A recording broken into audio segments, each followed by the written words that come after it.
Amén.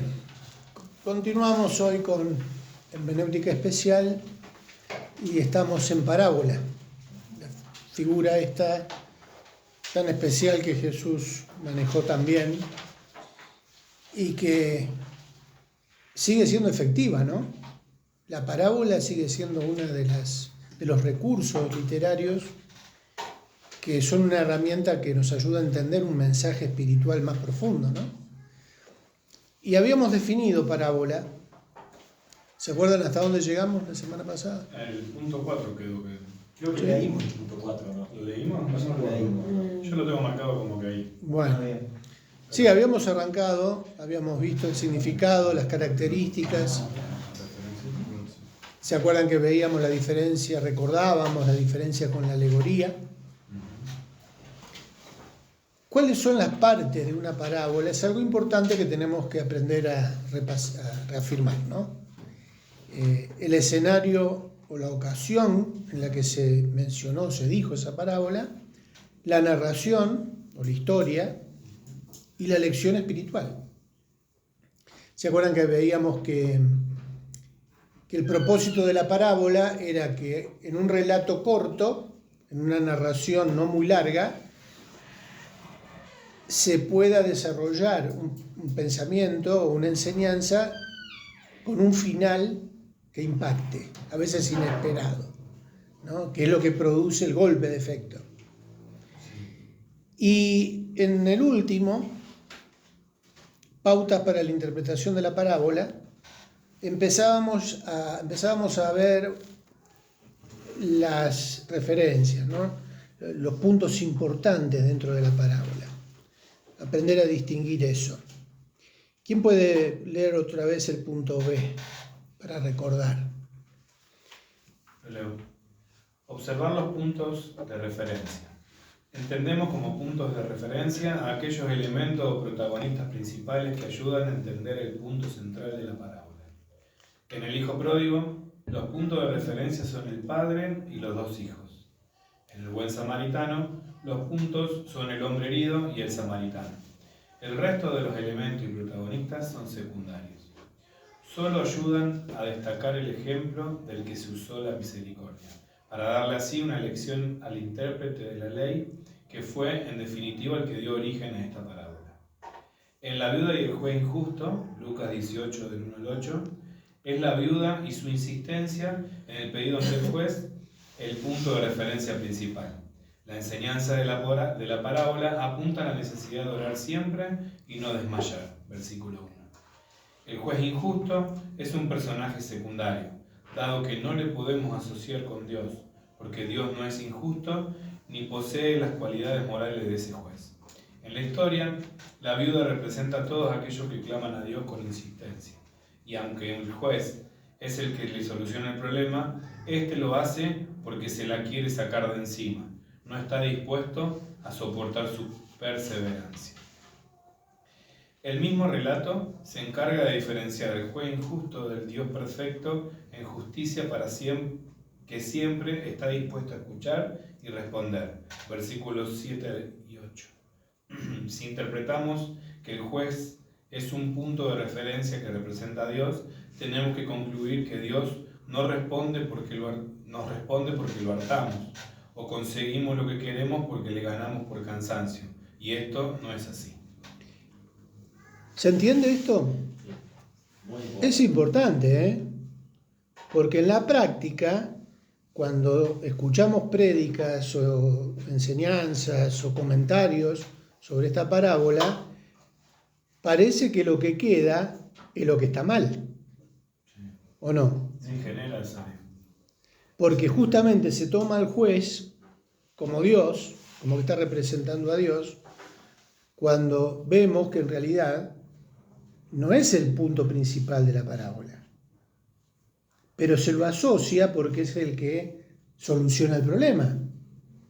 Fíjense cómo una mala interpretación de en este caso de una parábola, hasta puede generar en otras cuestiones una interpretación o una aplicación equivocada.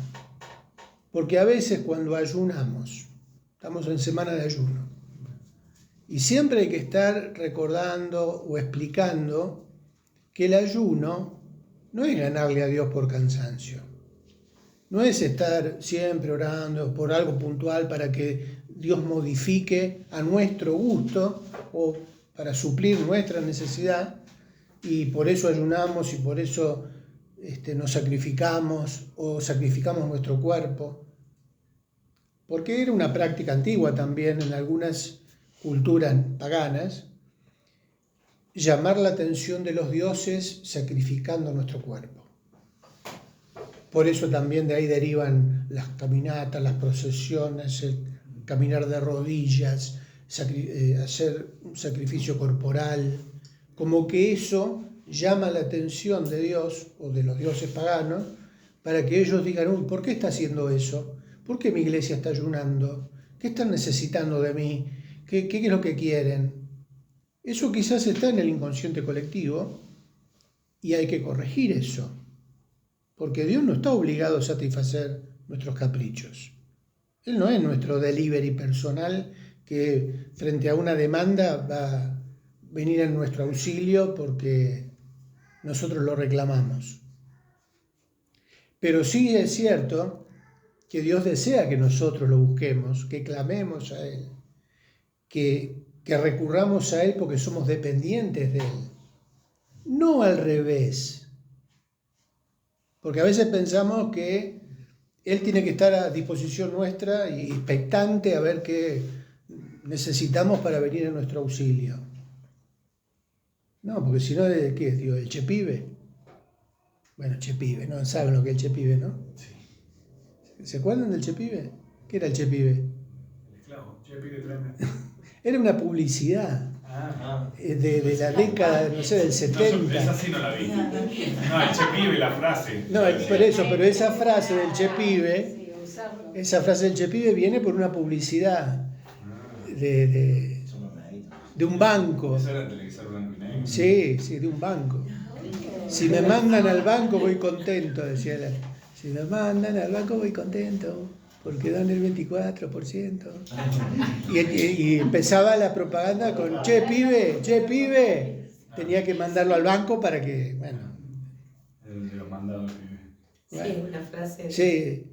Quedó para siempre. Y el banco se llama el Banco Popular Argentino. No existe más. Se fundió en esa época. Bueno, no sé si alguien de los que esté conectado se acuerda del chepibe. En nuestra generación, no importa. Pero lo que sí es triste es tener a Dios como el chepibe, que está a nuestra disposición para hacer nuestros mandados. El juez injusto no es Dios. Por eso se encarga, como leíamos el mismo texto, de diferenciarlo como injusto, que actúa por la insistencia de la viuda. Y si Dios, que se diferencia del juez injusto, porque Él es justo, cuando escuche nuestro clamor, ¿no va a prestar atención? ¿No va a estar Dios dispuesto a escuchar la oración de sus hijos? Por eso hay que aprender a analizar sin condicionarnos por otras interpretaciones, ¿no? Identificar el tema principal de la parábola. Punto C. Gera. Bueno. Punto C. Identificar el tema principal de la parábola. Este puede percibirse por las circunstancias que dieron origen a la parábola, o por la explicación que a veces Jesús da en la conclusión de la misma. Bueno, lo habíamos hablado cuando en el punto 3 veíamos el escenario u ocasión, o sea, lo que dio origen a la parábola en ese contexto, ¿no? ¿Qué fue lo que sucedió para que esa enseñanza se dé a través de esa parábola? Y en el D, ¿qué dice, Gera? Punto D. No hacer doctrina a partir de una parábola. Las parábolas son ilustraciones de una verdad o principio espiritual. Pueden ser usadas para apoyar doctrinas claramente establecidas en otras partes de la palabra, pero nunca para elaborar nuevas doctrinas. Esto también es importante. Sí. No se hacen doctrinas en base a una parábola. Las doctrinas Bueno, claro, lo que pasa es que tendríamos que volver a repasar hermenéutica general.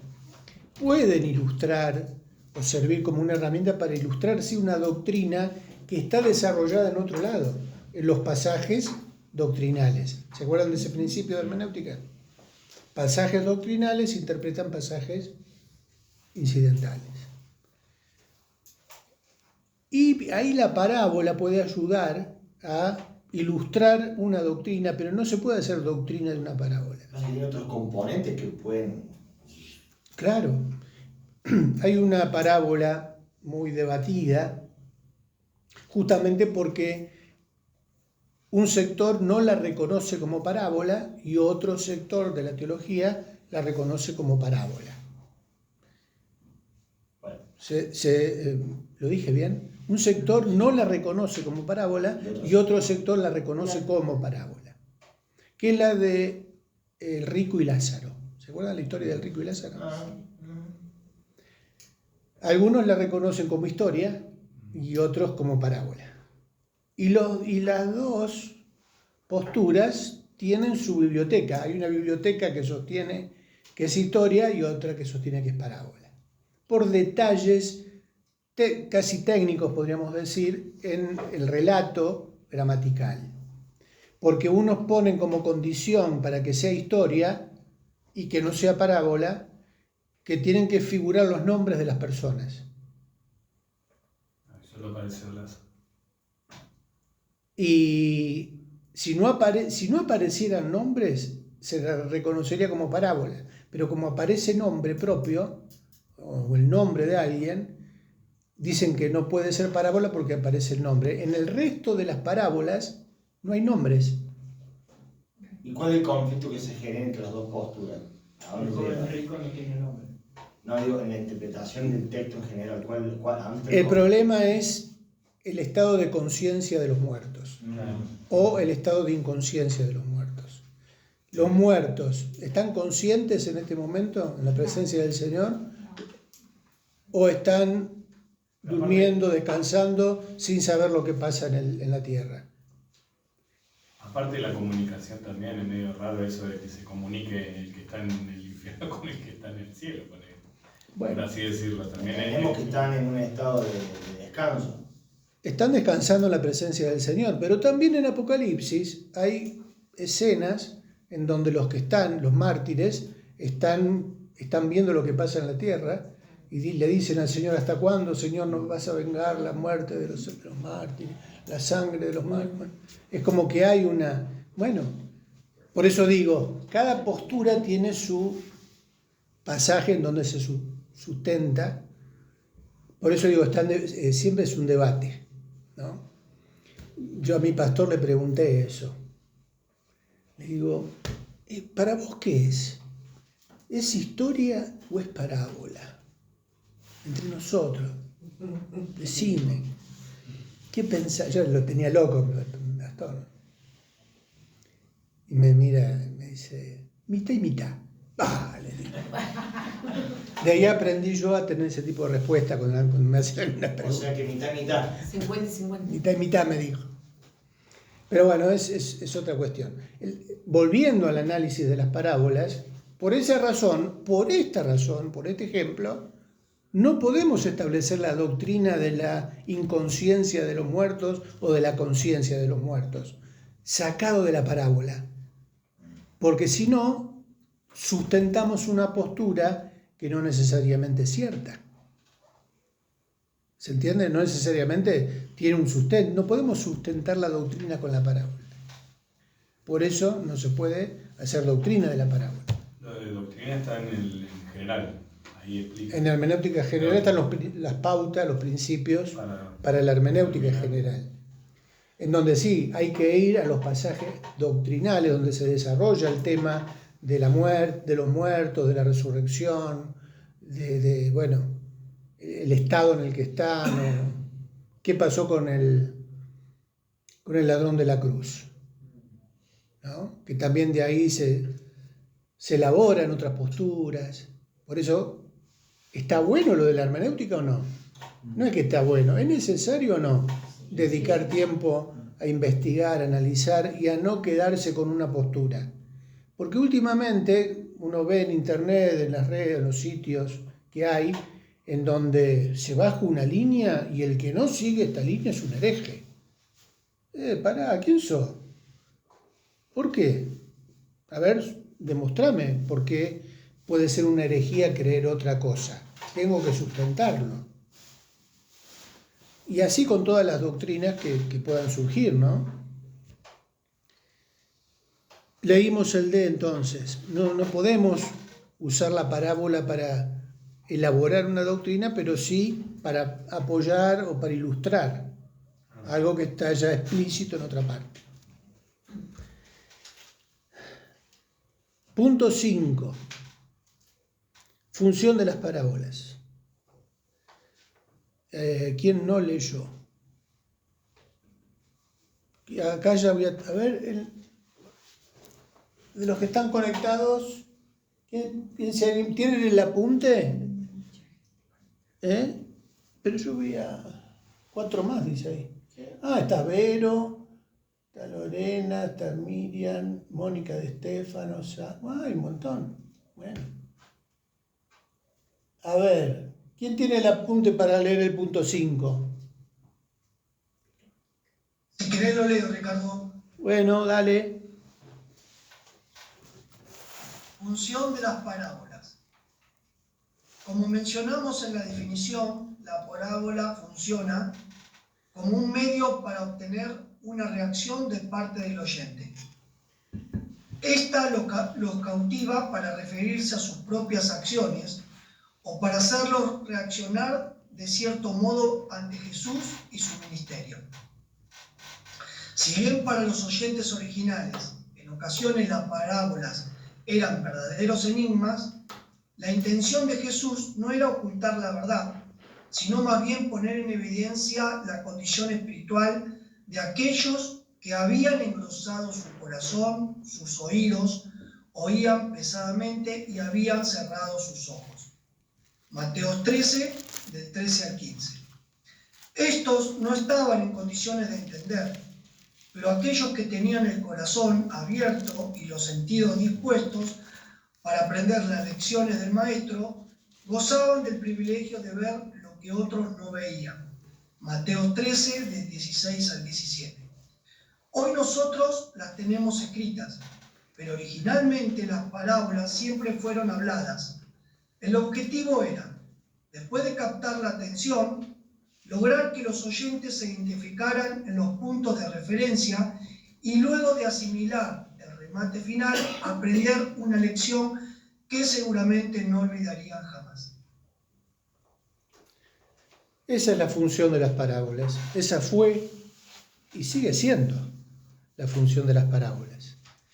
A través de un relato, captar la atención de la gente, lograr que la gente que escucha se identifique con alguna parte de la historia, con algún personaje de la historia, y al final termine entendiendo la enseñanza.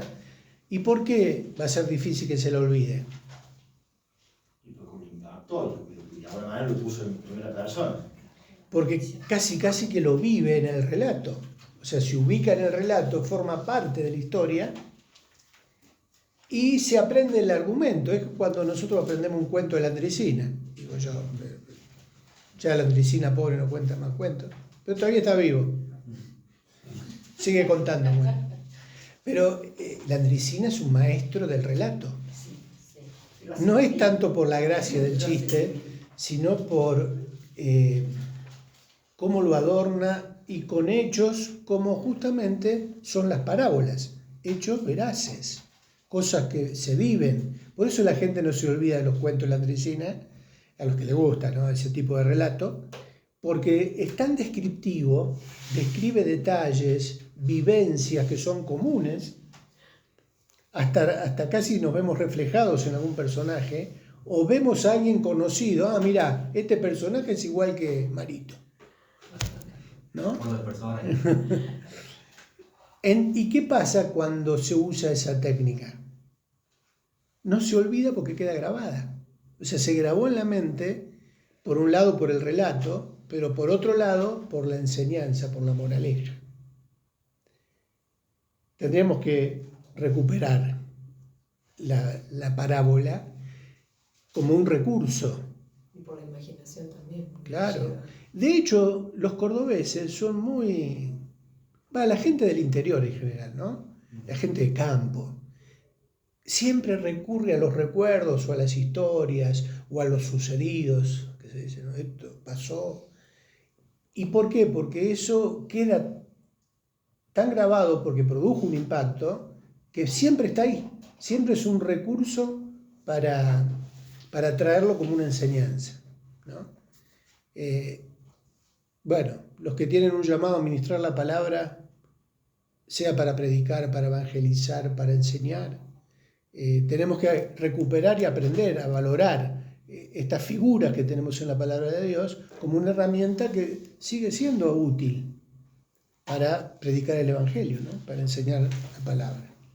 Lo que tenemos debajo, como trabajo práctico, es Lucas 7, 36 al 50. Pero para terminar con este punto, no leímos el pasaje de Mateo, que está bueno. En Mateo 13, mientras leía Fabio, aparece el texto ese, ¿no? En Mateo 13, desde el versículo 10, en alguna Biblia dice como título propósito de las parábolas. Ahí está el propósito de las parábolas para Jesús, en ese contexto, ¿no? Y Jesús lo explica. ¿Quién va a leer? 13:10 al 17. 13, del 10 al 17 dice: entonces, acercándose los discípulos, le dijeron: ¿por qué les hablas por parábolas? Él respondiendo les dijo: porque a vosotros os es dado saber los misterios del reino de los cielos, mas a ellos no les es dado. Porque a cualquiera que tiene, se le dará, y tendrá más, pero al que no tiene, aún lo que tiene, le será quitado. Por eso les habló por parábola, porque viendo no ven, y oyendo no oyen ni entienden. De manera que se cumpla en ellos la profecía de Isaías que dijo: de oído oiréis, y no entenderéis, y viendo veréis, y no percibiréis. Porque el corazón de este pueblo se ha engrosado, y con los oídos oyen pesadamente, y han cerrado sus ojos, para que no vean con los ojos, y oigan con los oídos, y con el corazón entiendan, y se conviertan, y yo los sane. Pero bienaventurados vuestros ojos, porque ven, y vuestros oídos, porque oyen. Porque de cierto os digo que muchos profetas y justos desearon ver lo que veis y no lo vieron, y oír lo que oís y no lo oyeron. Qué tremendo, ¿no? Por un lado, el privilegio de poder escuchar de parte del Señor la enseñanza a través de parábola y que la puedan entender. Pero por otro lado están los que tienen el corazón engrosado, que les cuesta entender. ¿Cuál es la razón? Porque no tienen el Espíritu Santo. Corazones endurecidos, incrédulos, o que creen que ellos se las saben todas y que no quieren creer. Ahí hay una cuestión espiritual, ¿no? Ahí el problema que Jesús plantea es que justamente aquellos que tienen esa actitud de corazón, el orgullo, la soberbia religiosa, no están en condiciones de percibir lo que un corazón sencillo sí puede percibir. En algún momento también el Señor se alegraba porque decía: Padre, ocultaste estas cosas de los sabios y de los entendidos y se las revelaste a los niños. Sí, Padre, porque así te agradó. ¿Por qué? ¿Cuál es la razón? Porque uno diría, pero acá entonces, ¿cómo puede ser? No entiendo esto. Jesús, el Señor o Dios, que vino a este mundo para que aquellos que están perdidos conozcan la verdad. Y esta gente que está en pecado, que está endurecida, tiene la oportunidad de escuchar la verdad y Dios mismo les cierra el corazón. ¿Cómo puede ser eso? Porque acá el que cierra no es el diablo. El Señor les ve el entendimiento. ¿Por qué?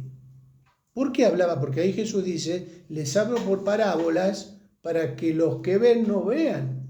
O sea, para los que creen, se la creen que la tienen clara, que ven todo, que entienden todo, no se den cuenta de lo que realmente es importante y valioso. Ahora, ¿por qué uno diría, por qué esa actitud de parte del Señor o de Dios?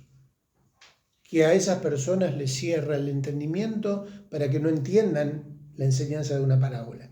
Y, bueno, acá hay un interesante, dice, pero el que no tiene, aún lo que tiene le será quitado.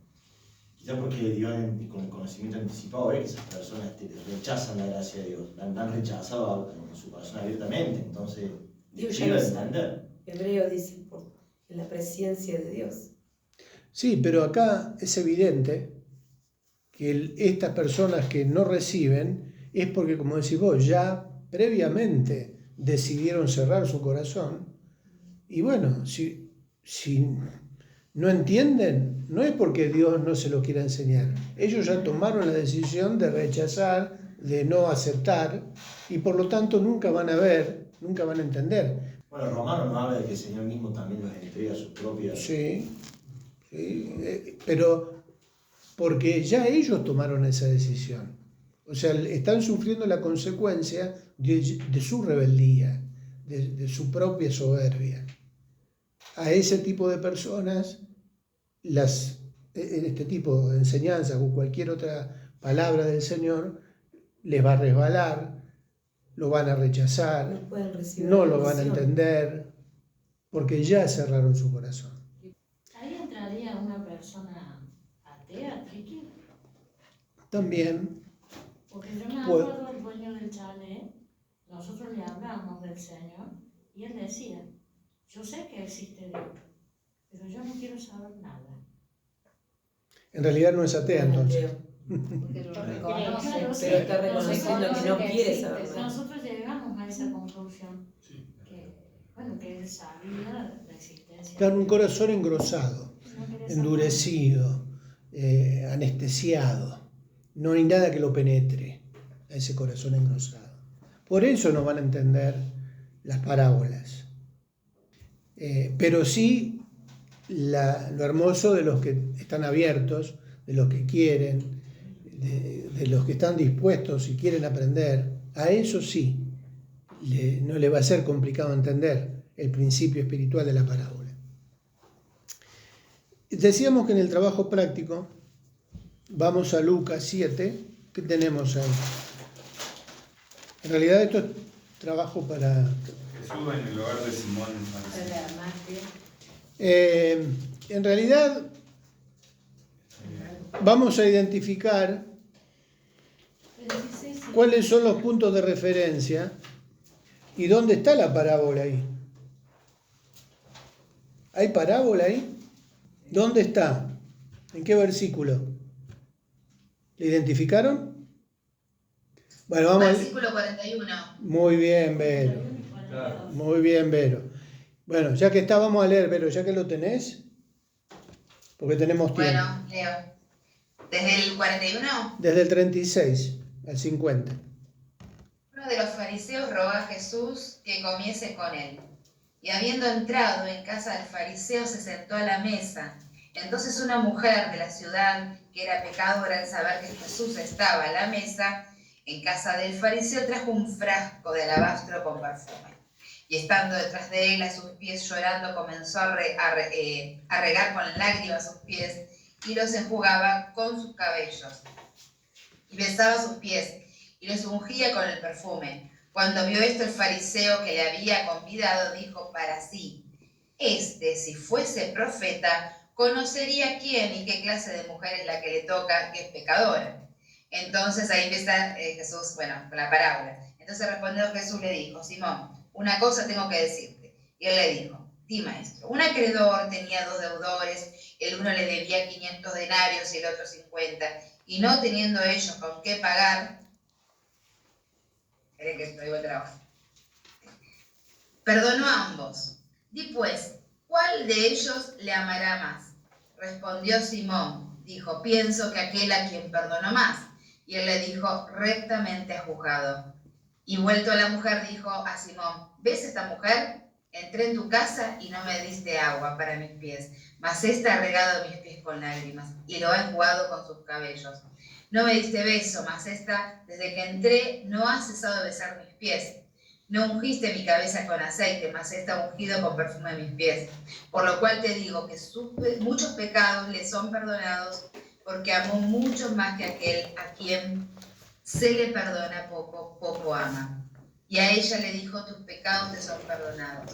Y los que estaban juntamente sentados a la mesa comenzaron a decirle, ¿quién es este que también perdona pecados? Pero él dijo a la mujer, tu fe te ha salvado, ve en paz. Bien. Interesante para trabajarlo. Hay varios elementos ahí. Por eso está como tarea. ¿Se animan a hacerla en la semana? ¿Se entienden las preguntas? Sí. ¿Cuáles son los puntos de referencia? ¿A quiénes representan esos puntos? ¿Qué recibió Simón? ¿Qué recibió la mujer pecadora? ¿Qué versículo sintetizaría la enseñanza principal? ¿Se entiende? Última pregunta. ¿Qué versículo sintetizaría la enseñanza principal? Tu fe te salva. Vayan pensando mientras yo busco la hojita del... Pero dice 48, sintetiza la enseñanza. Ricardo, ¿puede ser el versículo 43? Sí, pienso La enseñanza que aquel principal quien es... perdona más. Claro. Esa. Hay dos que están de acuerdo en un versículo. ¿Qué piensa el resto? ¿Cuál es el que decís? No, que que vivo. La respuesta de Simón. No, yo ya dije cuál. ¿Cuál? Para mí el 47. 47 también. 47. Hola, buenas noches. Para mí también el 47. Sí, también. No, sí. 37. ¿Somos cuántos? 5, 6. El 47. Le pegamos Gerardo. Sí, para mí también, Claro, Ricardo, el el 47. ¿Qué característica tiene el versículo 47? Porque la pregunta 5 dice, ¿qué versículo sintetizaría la enseñanza principal? Porque amo mucho más del amor. El perdón se Perdonó. refiere. Porque habla también de que él perdonó los pecados de la mujer y que la mujer ama más, porque aún Lo siendo más confronta al pecadora, fariseo. claro, lo confronta como que él no lo ama tanto Corazón. porque no lo perdonó tanto, Juzgar o mal. él no se siente tan perdonado, o fariseo sabe. Pero Jesús pero acá no hay un acto de confesión de pecado, hay un acto de devoción. Esta mujer amor. llega a los pies de Jesús porque amor. Pero conoce los que fariseos Jesús es el juzgan en su Señor, corazón. le está amando. Yo creo que ahí está hablando también en un sentido de la fe verdadera y genuina de aquel que se siente perdonado porque ha reconocido al Salvador. Entonces expresa esa fe y esa confianza. Bueno, Se sintetiza Yo creo que el 7 porque también es el remate de la misma parábola. Creo que la base tiene que ver con el perdón. ¿Quién perdonó más? Sí. Exacto. ¿Quién perdona más? Claro. Ahora recuerden todo lo que veíamos de las características de la parábola y en las preguntas anteriores. ¿Qué hay que tener en cuenta? Los personajes, lo que dio ocasión a que Jesús cuente esa parábola o relate esa parábola. Simón el fariseo es un personaje clave. Y Jesús, fíjense que traza el paralelo entre la actitud que tuvo él y la actitud de la mujer. Va trazando el paralelo. Vos no me recibís, esta me Y le recibe. dio todos los puntos. Ah, Él juzgaba. ¿Y cuál es la respuesta a la cual el Señor le dice rectamente has juzgado? ¿Quién es el que amó más? ¿Quién es el que ama más? Al que más se le perdonó. Bueno, todos estos puntos hay que unirlos, hay que atarlos para identificar también la enseñanza o el versículo que sintetiza la enseñanza principal. Están bien rumbeados, pero es tarea para el hogar, por lo menos es para... Entonces, ¿cuál queda? ¿43? No sé. Para mí el 40. Porque el 40 dice, tengo que enseñarte una cosa.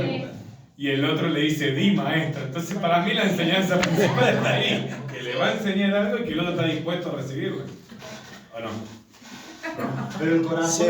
Mira el corazón del Señor, ahí apunta. Los dos, como decía, mi tema. Está debatida la clase. Pero el Sí, corazón sí. de la parábola, ¿cuál es el corazón de la enseñanza de la parábola? Bueno, es el trabajo, usted lo tiene. Claro. No me pregunté a mí. La próxima clase. Para mí el 40. Dando tiempo para argumentar. Traemos piedra. Tienen una semana. Bueno, acá repartí estas hojas. Una cada uno. Para mí el 40 y no me saca de ahí. ¿Qué Dice dice? que acá te está diciendo, ¿qué versículo sintetiza la enseñanza? El 40, que le dice, una cosa te tengo que enseñar, y maestro. ¿Y cuál es la enseñanza? No, bueno, pero la enseñanza es que Jesús nos enseña. Ah, es la clase, sigue siendo la clase del chavo. Lo tenemos ¿Tienen? Ah, bueno, el que no la tiene.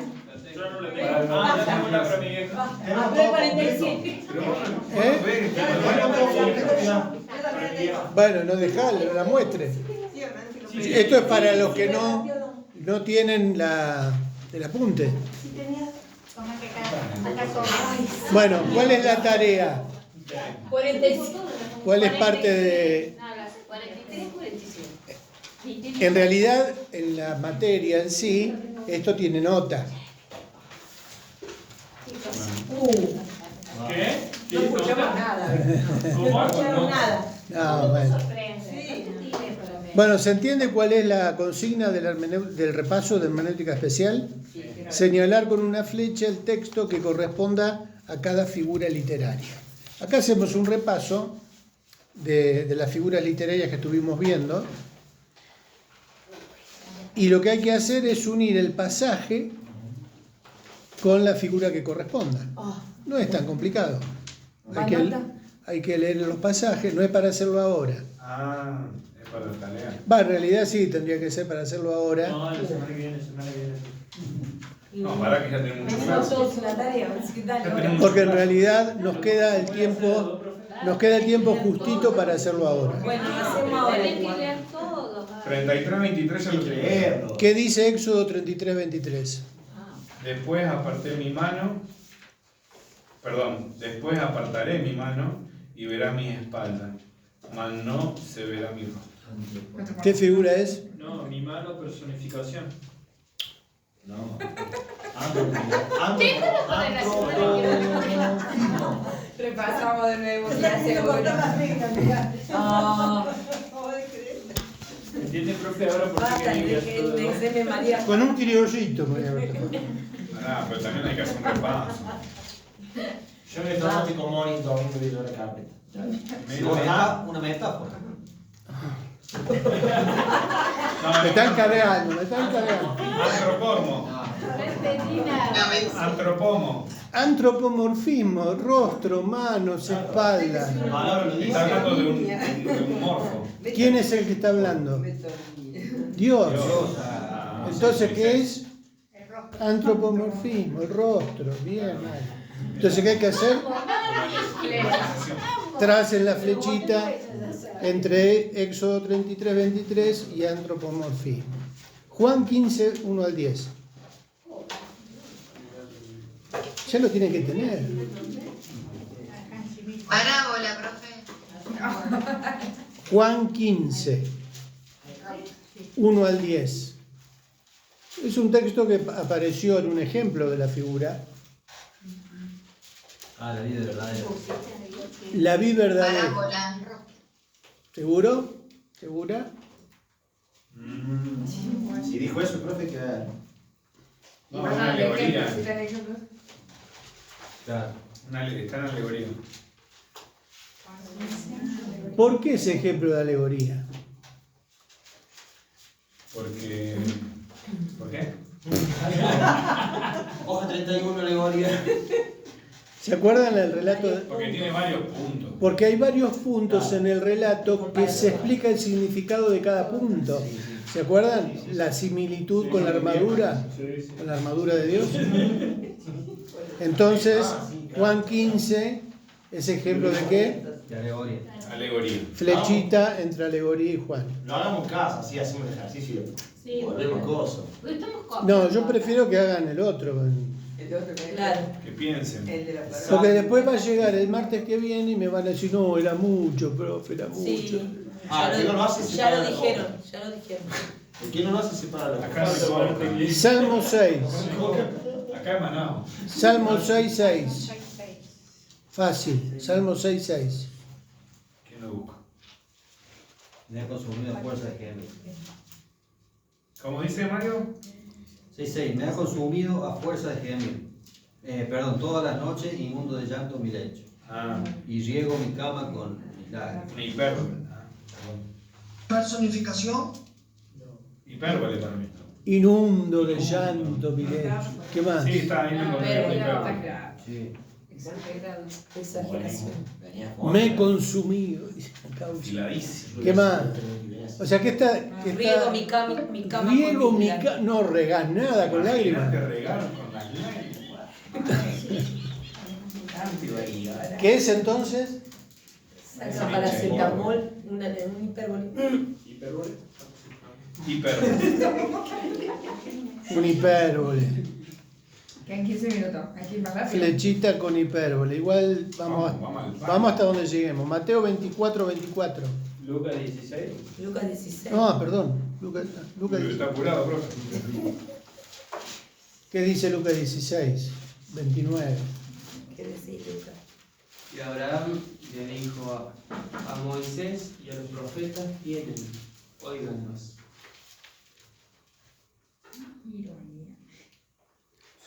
Esta está linda, ¿eh? A Moisés y a los profetas tienen. Oigan. Claro. ¿Quién dijo eso? 16, 29. ¿En qué momento de la historia se dice este versículo? Y cuando ya estaban muertos. O sea que si ya estaban muertos, ¿los podían oír? No. Entonces, ¿qué figura literaria? Un sacando. Ironía. No, no está sacando.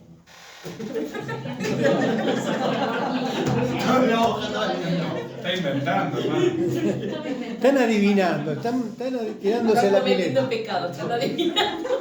Pero las... Bueno, por eso.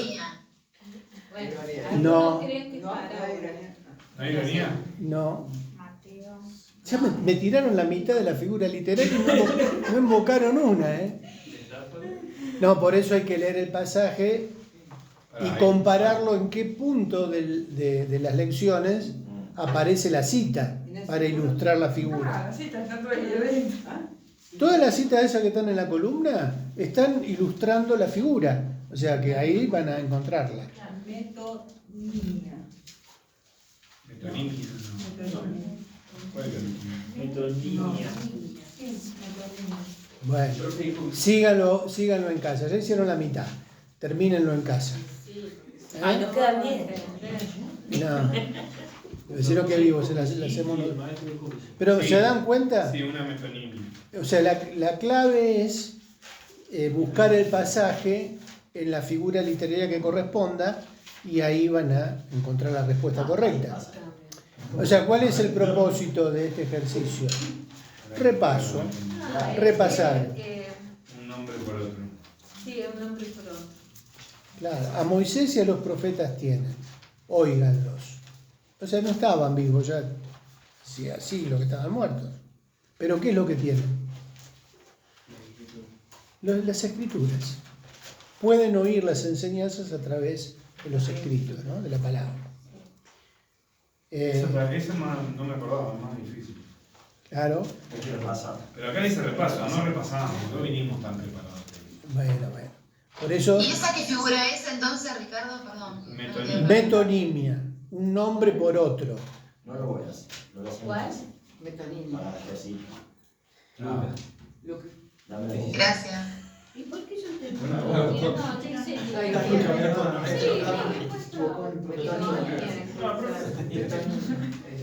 Pedile el lápiz a Chuchi que tiene. Acuérdense que no termina con las flechitas la tarea, ¿eh? Ah, ¿no? Ah, ¿no? Interpretar y aplicar, ¿no dice abajo?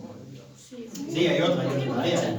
Es mucha tarea, ¿no? Interpretar y aplicar Génesis 1:1. Hacer mucho mate. Un versículo, el primer versículo de la Biblia. Estamos en una noche, me come todo en el principio. Sí, vamos. Se ponen de acuerdo. Que, Ya está. Vamos a Si nos apuntar equivocamos, nos equivocamos todos. Exactamente. Tenemos todos la misma respuesta. miren cómo le buscan la excusa para comer, ¿eh? Para Ah, no. comer. Acá esto es lo que Una buena pizza. Nos equivocamos todos. Unas pisitas así, bueno. Bueno, ¿entienden la consigna final? Interpretar y aplicar Génesis 1:1. Se lo saben de memoria ya. Sí, en el principio Dios creó el cielo y la tierra. El género literario. ¿Qué podemos interpretar de este versículo? Cortito, el primero de la Biblia. ¿Qué análisis podemos Creó el hacer? cielo y la tierra. Que Dios ha sido Dios. ¿Qué más? Creador. ¿Dónde arranca todo? ¿Qué vamos sacando? En el principio creó Dios. Atributos. Bien, bueno. Y ahí El sale atributo absoluto de Dios, todopoderoso. Todopoderoso. Ahí ya vamos sacando, interpretando. El Todopoderoso que hizo, creó el universo. En el principio. Nos habla de la eternidad, de los atributos de Dios. ¿Qué más? Y el género literario me vuela un poco. ¿Qué género literario sería? Histórico. La invocaste sin querer. Era un hecho histórico, digamos. Al principio es lineal. Si no te hubieras reído, Te hubiera creído. te hubiera creído. No, pero yo soy medio del género literario, soy medio.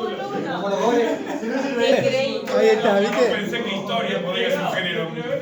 Como los goles que hacía para. No, pero tiene otro nombre. Es otro nombre, no es historia. Cuando algo que cuenta una. ¿No tiene otro nombre al género? Sí, un relato histórico. Relato histórico, eso. No, yo dije historia por decir, pero es. Histórico, pero es historia.